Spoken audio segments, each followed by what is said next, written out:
Shalom, selamat hari Minggu, selamat persiapan untuk ibadah hari Minggu.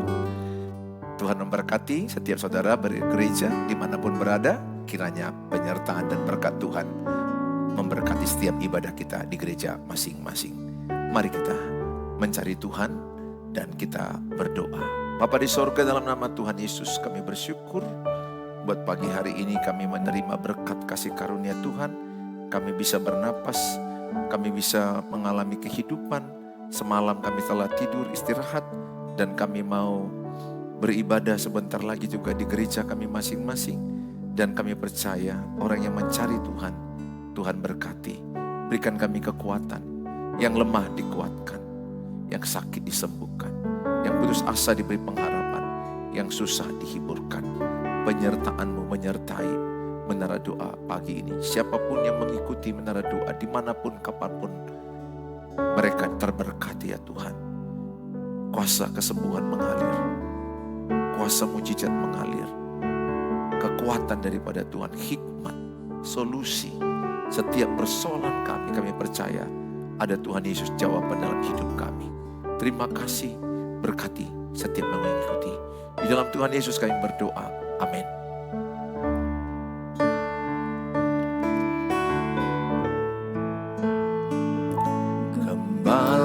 Baik bersuling nan merdu, membimbing aku pada air tenang, dan memberikan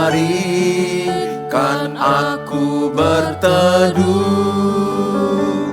di padang rumput hijau berkenan.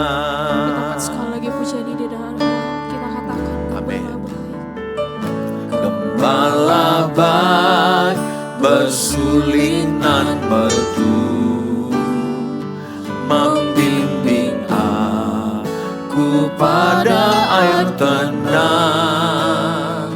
dan memberikan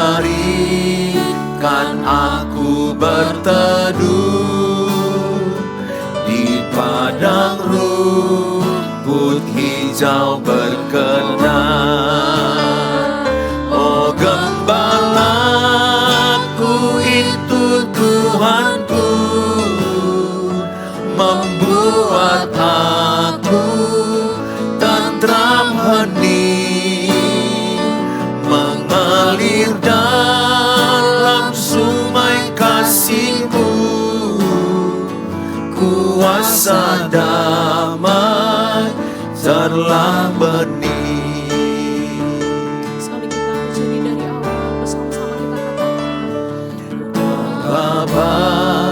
Bersuling nan merdu, membimbing aku pada air tenang, dan memberikan aku berteduh di padang rumput hijau berkenan. Oh gembalaku itu Tuhanku, membuat aku tentram hening, mengalir dalam sungai kasih-Mu,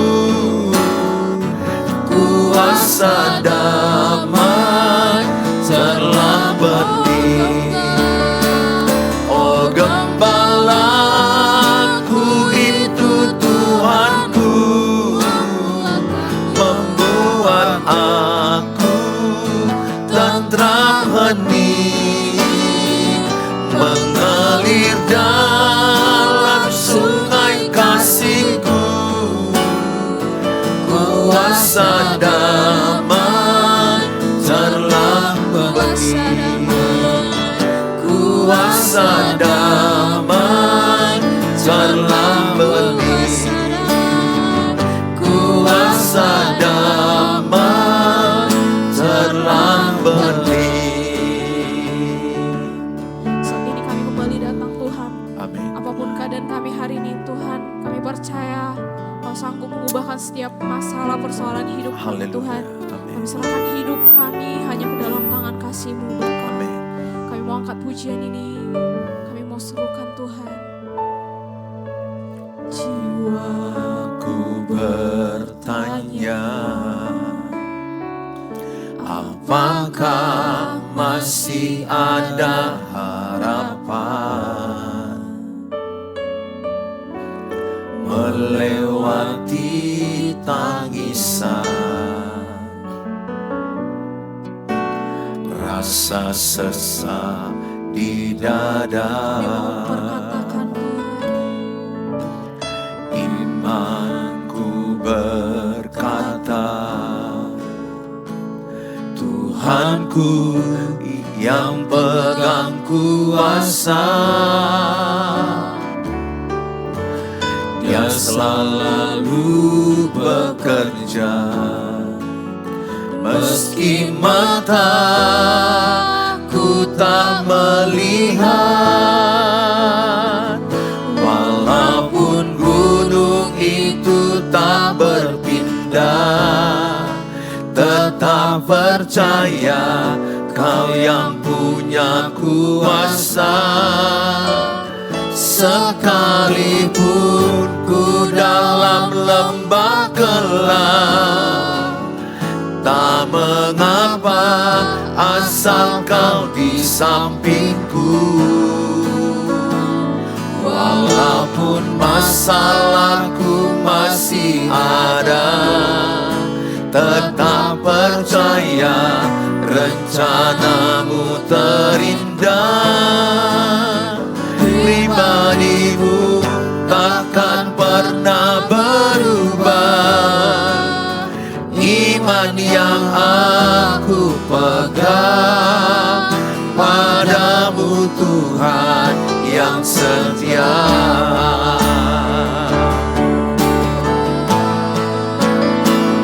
Walaupun gunung itu tak berpindah, tetap percaya Kau yang punya kuasa. Sekalipun ku dalam lembah gelap, tak mengapa asal Kau di sampingku. Walaupun masalahku masih ada, tetap percaya rencana-Mu terindah. Pribadi-Mu takkan pernah berubah. Iman yang aku pegang padamu Tuhan yang setia.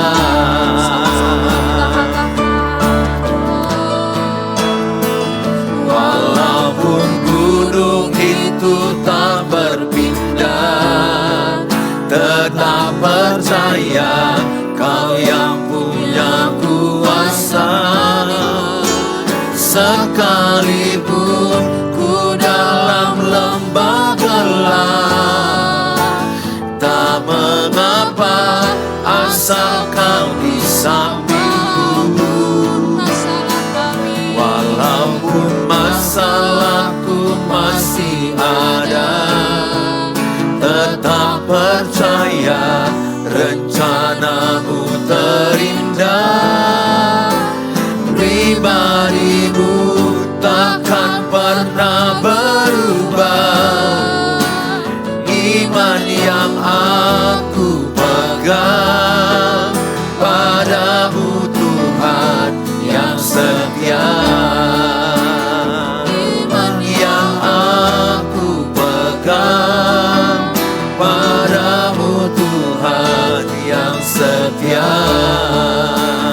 Iman yang aku pegang padamu Tuhan yang setia. Mari kita sembah Tuhan. Mari kita bersyukur. Keluarkan kata-kata-Mu, ucapkan syukur. Mari sembah Tuhan. Kami bersyukur buat pagi hari ini. Terima kasih buat kebaikan-Mu. Terima kasih buat penyertaan-Mu. Sekalipun ada lembah kekelaman, kami tidak takut, sebab Engkau beserta kami. Tuhan pegang tangan kami, Tuhan tolong kami, kuatkan kami dalam persoalan kami. Kuatkan kami Tuhan. Ini hidup kami, ini hidup kami Tuhan. Kami persembahkan, kami persembahkan seluruh hidup kami untuk Tuhan. Terima kasih Tuhan, terima kasih, kami bersyukur.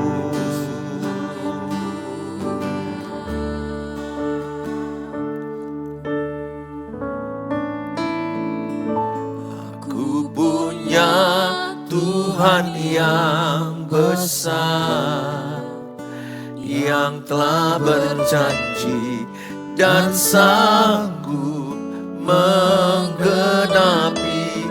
Imanku bersepakat percaya kuasa-Nya. Ku terima sekarang kemenangan dari-Mu. Aku punya Tuhan yang besar, yang telah berjanji dan sanggup menggenapi.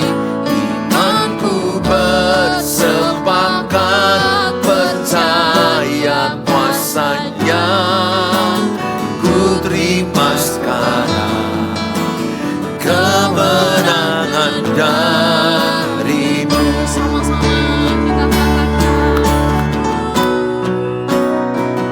Aku punya Tuhan yang besar, yang telah berjanji dan sanggup menggenapi. Imanku bersepakat percaya kuasa-Nya. Ku terima sekarang kemenangan dari-Mu. Bapa di sorga, dalam Tuhan Yesus, kami siapkan hati kami diberkati dengan firman Tuhan. Di dalam nama Tuhan Yesus kami berdoa. Amin. Shalom. Bapak Ibu yang saya kasihi, selamat pagi. Dan senang sekali satu waktu kita bisa bertemu di tempat saudara. Dan kalau tidak keberatan dalam menulis komen buat alamat Bapak Ibu, Jakarta hadir, Pematang Siantar hadir, Kalimantan hadir, Sintang hadir, dan berbagai daerah lainnya, Sarangeo. Hari ini, pagi ini saya membawa firman dengan tema jangan biarkan masalah menghentikan langkahmu. Tulis dalam kolom, saya tidak pernah membiarkan masalah menghentikan tujuan Tuhan dalam hidupku. Itu poinnya. Saya tidak akan pernah membiarkan masalah menghentikan tujuan Tuhan dalam hidupku.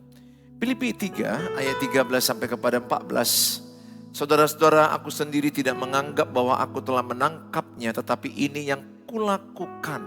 Aku melupakan apa yang telah di belakangku dan mengarahkan diri kepada apa yang di hadapanku. Ayat 14 Filipi 3. Dan berlari-lari kepada tujuan untuk memperoleh hadiah, yaitu panggilan sorgawi dari Allah dalam Kristus Yesus. Hidup orang percaya bukanlah hidup tanpa masalah, melainkan hidup yang terus berjalan bersama Tuhan di tengah masalah. Banyak orang berhenti bukan karena tidak dipanggil Tuhan, tetapi karena mereka membiarkan persoalan menguasai langkah mereka. Surat Filipi ditulis Paulus ketika ia sedang di penjara. Secara manusia penjara adalah tempat berhenti. Namun bagi Paulus penjara justru menjadi tempat kemajuan Injil. Filipi 1 ayat 12. Ini menunjukkan bahwa masalah tidak selalu menghentikan rencana Tuhan. Seringkali justru menjadi alat Tuhan. Saya mengajak Bapak Ibu yang terus memikirkan masalah, mengeluh masalah. Saya menjumpai terlalu banyak orang Kristen kerjanya mengeluh, menyalahkan, lemah, mundur. Bahkan ada yang mengakhiri hidup, stres, depresi. Karena mereka nggak mengerti bagaimana bahwa konsep Tuhan memberkati orang Kristen, pengikut Kristus, itu lewat masalah. Berkat yang kita terima itu tidak serta-merta dari langit turun uang. Mujizat tiba-tiba sakit jadi sembuh. Tiba-tiba kita semuanya baik-baik aja keluarga kita. Tidak. Ikut Tuhan Yesus bukan berarti kita tidak berpunya masalah. Bukan berarti orang beriman bebas masalah. Justru orang yang beriman itu masalahnya itu makin tumbuh. Imannya itu makin tumbuh ketika ada masalah. Jadi orang beriman itu justru imannya bertumbuh subur ketika ada masalah, ketika ada persoalan. Justru kalau kita lihat kejadian sampai Wahyu, para nabi dan rasul, untuk menggenapkan tujuan Tuhan kepada mereka, mereka melewati masalah. Ayub, coba lihat masalah apa yang kita hadapi, bandingkan dengan Ayub. Tidak sebanding. 10 anak mati, harta habis terbakar, istri mengolok iman dia, sahabatnya merendahkan dia. Dia juga sakit di seluruh kulitnya, tubuhnya sakit, bertubi-tubi. Tapi lihat bagaimana dia berkata, Tuhan yang memberi, Tuhan yang mengambil, terpujilah Tuhan. Dari mulutnya tidak ada menyalahkan Tuhan. Tidak mudah tentu kejadian yang dialami Ayub. Tapi bagaimana dia meresponinya, sehingga dia bukan orang mengeluh, menyalahkan, bukan menjadi orang mundur, mental korban. Justru dia bertahan, maju, melangkah. Tuhan kembalikan 2 kali lipat, baik anak, baik harta, kekayaan. Dia menjadi orang yang paling kaya di bagian timur dunia ini pada zaman itu. Saudara, lihat Daud, bagaimana dia mengalami yang namanya dikejar-kejar. Nyawanya terancam terus. Bagaimana Saul mengejar dia. Sampai dia bersembunyi di gua Adulam. Bagaimana dia harus menghadapi Goliat. Tapi lihat semua rangkaian ceritanya. Dia menjadi seorang yang hebat, penguasa di Mesir. Dan memberikan, maaf, itu adalah Yusuf. Daud menjadi raja di Israel. Saya perbaiki, saya ralat. Daud mengalahkan Goliat dan dia menjadi raja di Israel. Bagaimana Daud bertahan melewati persoalan-persoalan yang berat yang dialami dia. Berkali-kali dia dikejar, dikepung. Bukan hanya mertuanya, anaknya juga ingin memberontak kepada dia. Dan bagaimana dia menghadapi banyak musuhnya, orang Filistin. Tapi lihat, dan terakhir dengan Goliat. Justru tantangan itu menjadikan dia menggenapi tujuan Tuhan supaya dia menjadi raja di Israel. Yusuf, yang saya ucapkan tadi. Bagaimana Yusuf melewati proses abang-abangnya cemburu kepada dia. Abang-abangnya iri hati kepada dia karena mimpinya yang hebat. Dan bagaimana dia masuk ke dalam sumur. Dijual kepada Potifar orang Mesir. Menjaga usaha dan toko daripada Potifar. Kemudian dia dipitnah oleh istri Potifar. Kemudian dia dipenjara selama 13 tahun. Lihat proses yang dialami dia itu. Dia tidak tahu bahwa dia akan menjadi seorang Perdana Menteri di Mesir. Yang memberi banyak makan orang ketika itu kelaparan. seluruh bangsa. Pekerjaannya luar biasa. Kitab Kejadian 50 ayat 20 katakan orang-orang mereka-reka yang buruk kepada dia. Tapi Tuhan mengangkat dia untuk mereka yang baik kepada dia. Saya hanya katakan kepada saudara, apapun penderitaanmu, semuanya itu ada tujuan Tuhan. Ada maksud baik Tuhan. Paulus yang menuliskan ini untuk jemaat Filipi. Dalam kondisi dia itu di penjara, dipasung. Dipasung tentu itu kan berhenti. Harusnya dia itu gambaran orang yang berhenti melangkah, berhenti untuk maju. Karena dia di penjara. Penjaranya di tengah-tengah lagi, di mana penjagaan yang ketat. Dipasung lagi. Ada alasan dia untuk berhenti menginjil. Ada alasan bagi dia untuk berhenti melayani Tuhan. Tetapi lihat Paulus dan Silas malam-malam, mereka tengah malam mengangkat pujian penyembahan. Terjadi gempa bumi. Dan akhirnya kepala penjara dan seisi rumahnya bertobat. Artinya saudara, bahwa penderitaan yang dialami oleh Paulus, penjara yang dialami oleh Paulus, tidak membuat dia berhenti menginjil. Tidak membuat dia berhenti melayani Tuhan. Ini yang saya ambil tema. Masalah apapun jangan membuat engkau berhenti melangkah. Orang beriman itu melangkah maju ke depan. Tulis dalam kolom, saya tetap melangkah maju ke depan. Itu yang dikatakan oleh Rasul Paulus. Dia mengarahkan diri kepada panggilan ilahi yang ada di depannya. Yang ada di depannya itu yang dia kejarnya. Dia mencondongkan dirinya kepada panggilan ilahi. Saudara yang saya kasihi, dia tidak mau menoleh ke belakang. Dia tidak mau melihat kegagalan di belakang, trauma di belakang, keberhasilan di belakang. Ingat Bapak Ibu, seberhasil apapun Bapak Ibu, jangan menoleh ke belakang. Itu keberhasilanmu yang dulu. Kegagalanmu yang lalu jangan menoleh ke belakang. Lihat istri Lot, dia menoleh ke belakang menjadi tiang garam. Jangan menoleh ke belakang, traumamu masa lalu, sakit hatimu masa lalu. Jangan. Ayat ini berkata, dia melupakan apa yang di belakang. Mengarahkan diri kepada apa yang di depan. Ada banyak orang masih tersakiti dengan cerita yang lalu. Setahun lalu, 2 tahun lalu, 10 tahun lalu. Padahal dia hidup sudah di era tahun berapa ini. Tapi dia masih hidup dengan sakit hati di tahun-tahun yang lalu. Kasihan hidup orang demikian. Saya berdoa saudara bukan orang yang mau sakit hati. Ingat, saudara sakit hati, saya sakit hati, itu salah saya. Kalau saya sakit hati, salah saya. Kenapa? Karena saya tidak jaga hati saya. Saya membiarkan sakit hati menguasai saya. Sakit hati tidak boleh masuk di hatiku kalau hatiku ku jaga. Orang mau bilang apa tentang saya, orang mau burukkan saya, fitnah saya, gosip saya nggak mau berubah.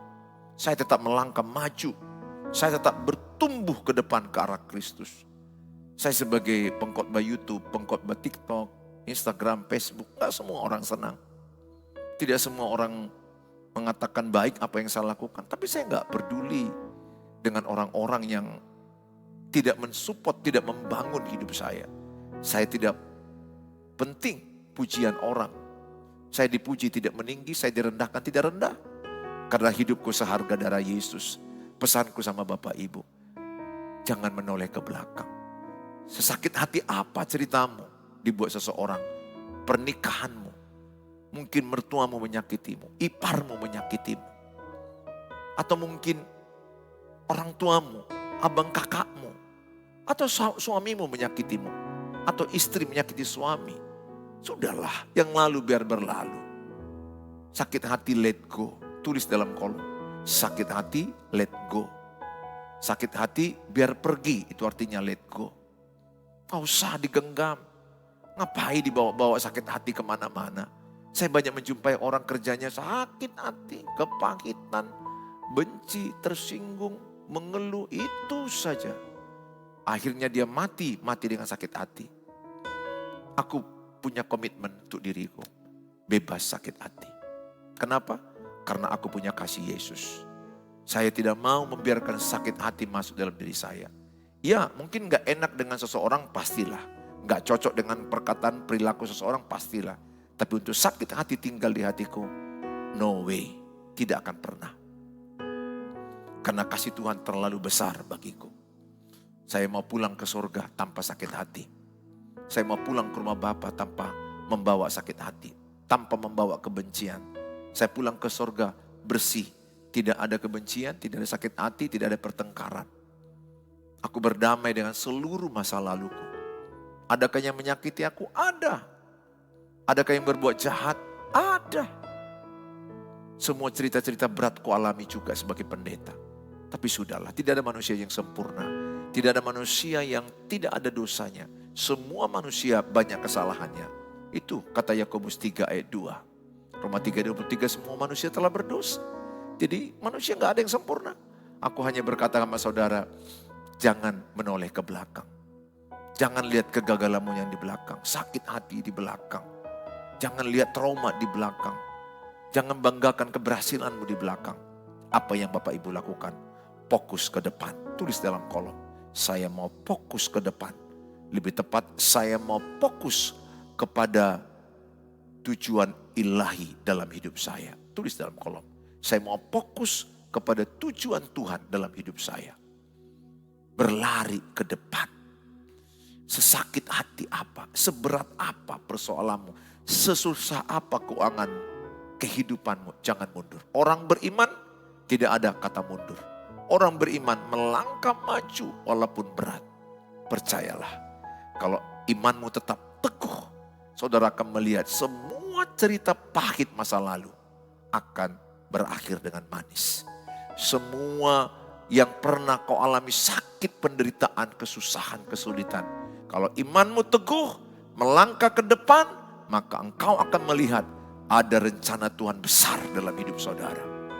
Pesanku, seberat apapun keuangan, tetap semangat bekerja. Atur keuangan, atur usaha. Nggak usah bandingkan keuanganmu dengan keuangan orang. Nggak usah bandingkan hartamu dengan harta orang. Yang penting yang di tanganmu kerjakan sekuat tenaga. Yang penting tangan saudara kerjakan dengan benar. Bangun pagi, kalau orang kerja 8 jam, kerjalah 10 jam. Bila perlu 12 jam. Kalau tahu memang lagi sulit keuangan. Atur keuangan, atur pengeluaran, atur pemasukan, usaha, atur excellent. Sehingga orang datang membeli puas. Karena kita melakukannya untuk Tuhan. Aku berdoa, saudara menjadi orang-orang tidak berhenti karena ada masalah. Saya menjumpai ada banyak orang, Pak Pendeta, banyak masalahku, wajahnya pun kulihat udah hancur. Bukan hanya masalahnya yang banyak begitu, tapi wajah pun sudah hancur, hidupnya gak semangat lagi, gak berdandan lagi, tidak ada sukacita, tidak ada semangat. Ya, ibu bapak semangati dirimu, olahraga, ibu pergi ke salon, tata dirimu.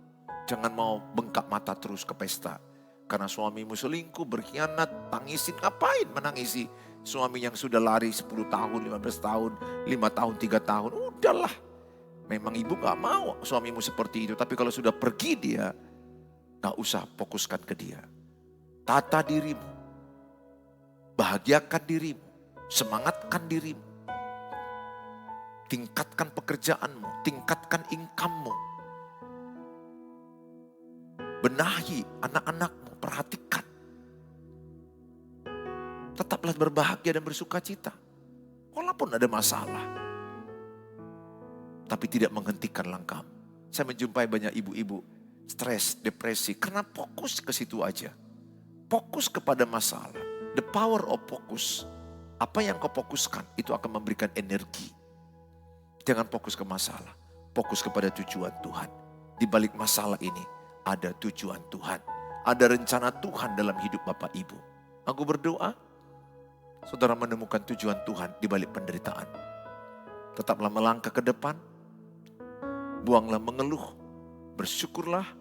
Maju terus. Percaya di depan ada rencana Tuhan. Jauh lebih besar daripada masalahmu. Tuhan memberkati. Mari kita berdoa. Bapa di sorga, dalam nama Tuhan Yesus kami bersyukur buat pagi hari ini. Setiap kami yang mengikuti menara doa ini. Biarlah kami terima semua masalah yang terjadi dalam hidup kami. tidak membuat kami mundur, tidak membuat kami jauh dari Tuhan, tidak membuat kami mengeluh. Mungkin ada di antara yang mengikuti menara doa ini, mereka pasangannya lari, berkhianat, tidak setia. Kuatkan mereka, supaya mereka tidak terkuras energi mereka tahunan memikirkan yang lari. Tapi biarlah mereka memikirkan rencana Tuhan di depan jauh lebih besar. Memikirkan ada maksud baik Tuhan dalam hidup mereka. Sehingga mereka tidak berhenti. Mereka melangkah, mereka lari kepada panggilan ilahi, kepada rencana Tuhan. Karena kami percaya semua yang terjadi seizin Tuhan membuat kami lari kepada rencana Tuhan. Kami semakin berlari kepada Tuhan, semakin berdoa, ibadah, melayani, setia sampai akhir. Kami juga berdoa Tuhan bagi mereka yang sakit. Angkat tangan kananmu, taruh di bagian tubuhmu yang sakit. Di dalam nama Tuhan Yesus, bagian tubuhmu yang sakit dijamah Tuhan. Oleh bilur-bilur Yesus engkau disembuhkan, engkau disehatkan. Tuhan mengangkat sakit penyakit. Secara bertahap engkau pulih, semakin sehat, semakin sembuh. Dan tetap berkata, aku sehat, aku sembuh. Walaupun belum sehat, belum sembuh, imani dan perkatakan kesembuhan milikku. Tuhan pegang jamah hidup mereka. Berkati obat-obat yang mereka makan, tenaga medis yang mereka kunjungi. Berkati dalam Tuhan Yesus, kami berdoa juga bagi mereka yang kekurangan kebutuhan keuangan, pekerjaan, ekonomi mereka. Tuhan beri hikmat, kekuatan, menata keuangan, bekerja dengan baik, bekerja dengan benar, bekerja dengan excellent. Tuhan tuntun sehingga mereka memiliki ekonomi yang lebih baik ke depan. Kami berdoa bagi mereka yang sedang berdoa buat anak-anak mereka yang mendapat lagi ujian untuk pekerjaan, ujian untuk sekolah. Atau mereka yang sedang memikirkan anak-anak mereka yang ingin dapat jodoh, ingin mendapatkan keturunan. Apapun yang mereka tulis dalam kolom-kolom yang ada di YouTube ini, hamba mau berdoa dalam nama Tuhan Yesus. Setiap apa yang kau tulis diberkati Tuhan. Tuhan tolong dalam Tuhan Yesus. Tuhan jawab doa-doamu. Tetap jaga imanmu. Mereka yang sedang mau jual tanah, jual rumah. Dalam Tuhan Yesus Tuhan bekerja. Dalam Tuhan Yesus datang pembeli bagi mereka. Di dalam Tuhan Yesus kami telah berdoa. Mari kita ucapkan doa Bapa kami. Bapa kami yang di surga, dikuduskanlah namamu. Datanglah kerajaanmu, jadilah kehendak-Mu di bumi seperti di surga. Berikanlah kami pada hari ini makanan kami yang secukupnya. Dan ampunilah kami akan kesalahan kami. Seperti kami juga mengampuni orang yang bersalah pada kami. Dan janganlah bawa kami ke dalam pencobaan. Tapi lepaskanlah kami daripada yang jahat. Karena Engkau yang punya kerajaan dan kuasa dan kemuliaan sampai selama-lamanya. Amin. Bawalah berkat. Terimalah berkat Tuhan. Tuhan menyinarkan wajahnya kepadamu. Tuhan menyertai melindungimu. Tuhan membuat engkau berhasil dan beruntung. Tuhan buat engkau melimpah tidak kekurangan, naik tidak turun. Dengan iman bawalah berkat damai sejahtera dari Allah Bapa. Cinta kasih sempurna Tuhan Yesus Kristus. Penyertaan dari Allah Roh Kudus menyertai kita sekarang sampai selama-lamanya. Dalam Tuhan Yesus yang diberkati sama-sama katakan amin. Amin. Bapak Ibu yang belum subscribe, saya berharap Bapak Ibu bisa subscribe dan bisa membagi link ini kepada banyak orang. Dengan Bapak Ibu membagi link ini, Bapak Ibu sudah terlibat pemberitaan firman Tuhan. Bapak Ibu yang ingin konseling tapi hanya di chat aja karena jadwal saya sudah sangat padat di 0811 63 73 47. Bapak Ibu yang sudah menabur, terima kasih buat taburan Bapak Ibu. Dan Bapak Ibu yang ingin menabur, taburlah di nomor rekening yang ada untuk mendukung pelayanan hamba-hamba Tuhan. Tuhan Yesus memberkati kita. Sampai jumpa besok pagi. Selamat ibadah hari Minggu. Tuhan Yesus berkati. Sampai jumpa besok pagi jam 5 waktu Indonesia Barat setiap pagi. Tuhan Yesus memberkati. Shalom.